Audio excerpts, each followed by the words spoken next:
അടുക്കളയിൽ പാത്രം കഴുകിക്കൊണ്ടിരുന്നപ്പോൾ വളരെ അപ്രതീക്ഷിതമായാണ് ഞാൻ ഈ കാഴ്ച കണ്ടത്. അടുക്കളയുടെ പുറകിലുള്ള സൺറൂമിലാണ് എൻ്റെ ചെടികളെല്ലാം ഇരിക്കുന്നത്. പുറത്തുനിന്ന് നോക്കിയാൽ ഒരു കുഞ്ഞു കാട് പോലെ തോന്നിയേക്കാം.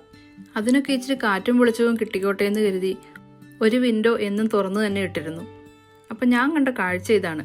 ഒരു ചുള്ളിക്കമ്പം പിടിച്ചുകൊണ്ട് ഒരു കുഞ്ഞു റോബിൻ ആ ജനലിൽ വന്നിരിക്കുന്നു. എൻ്റെ സൺറൂമിൽ കൂടുകൂട്ടാനുള്ള പദ്ധതിയാണ്. ഞാൻ ക്ഷമയോടെ കാത്തിരുന്നു വൈകുന്നേരം വരെ.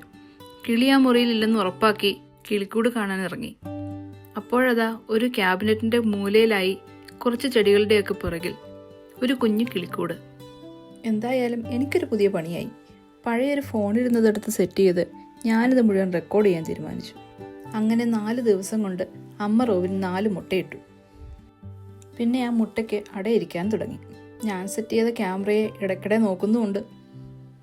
അമ്മ റോബിൻ്റെ വരവും പോക്കുമെല്ലാം രാപ്പകലില്ലാതെ എൻ്റെ ഫോൺ റെക്കോർഡ് ചെയ്തു. ഇതിച്ചിരി പഴയ കഥയാണ്. സത്യം പറഞ്ഞാൽ കോവിഡ് ലോക്ക്ഡൗൺ സമയം. എനിക്കും വേറെ പണിയൊന്നുമില്ലായിരുന്നു എന്നതാണ് സത്യം. അമ്മക്കിളി മാത്രമല്ല, ഇടയ്ക്കിടെ അച്ഛനും വിസിറ്റിങ്ങിന് വരുന്നുണ്ടായിരുന്നു. ഒടുവിൽ 3 മുട്ട വിരിഞ്ഞ് കുഞ്ഞുങ്ങളായി. കുഞ്ഞുങ്ങൾക്കുള്ള ഭക്ഷണവുമായി അമ്മക്കിളി എത്തുന്ന കാഴ്ചയാണ് ഇപ്പോൾ കാണുന്നത്. കൊണ്ടുവരുന്ന ഭക്ഷണം ഊഴമനുസരിച്ച് ഓരോ കുഞ്ഞിൻ്റെയും വായിൽ വെച്ചു കൊടുക്കും. കുഞ്ഞുങ്ങളിൽ നിന്ന് വരുന്ന വേസ്റ്റ് അപ്പോൾ തന്നെ എടുത്ത് പുറത്തു കൊണ്ടുപോയി കളയുകയും ചെയ്യും. കിളികളുടെ ഈ വേസ്റ്റ് മാനേജ്മെൻറ്റ് എന്നെ സംബന്ധിച്ചിടത്തോളം ഒരു പുതിയ അറിവായിരുന്നു.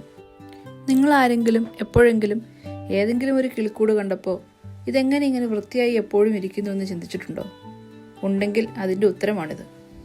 കൂടുണ്ടാക്കിയ സമയം തൊട്ട് കണക്കാക്കിയാൽ ഏതാണ്ട് 1 മാസത്തോളം ഈ കുടുംബം എൻ്റെ വീട്ടിലുണ്ടായിരുന്നു. കുഞ്ഞുങ്ങൾ പറക്കാറാകാൻ ഏതാണ്ട് 2 ആഴ്ചയോളം സമയമെടുക്കും. ഈ കാലയളവിലെല്ലാം അച്ഛനും അമ്മയും മാറി മാറി ഭക്ഷണം എത്തിക്കും. ശരിക്ക് പറക്കാറായില്ലെങ്കിലും ഈ ഒരു പരുവമായപ്പോൾ ചാടി അവർ അമ്മക്കിളിയുടെ പുറകെ പോയി. റോബിൻ കിളികൾ നമ്മുടെ അടുത്ത് വരുന്നതിനെപ്പറ്റി യൂറോപ്പിൽ മൊത്തത്തിലൊരു വിശ്വാസമുണ്ട്. നമ്മുടെ മരിച്ചുപോയ പ്രിയപ്പെട്ടവർ നമ്മളെ കാണാൻ വരുന്നതാണെന്ന്. അതുപോലെ നമുക്കിനി അങ്ങോട്ട് നല്ല സമയമാണെന്നും. അന്ധവിശ്വാസമെന്ന് തോന്നിയേക്കാം.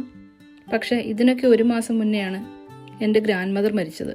കോവിഡ് കാലമായതുകൊണ്ട് നാട്ടിൽ വന്ന അവസാനമായെന്ന് കാണാൻ പോലും പറ്റിയില്ല.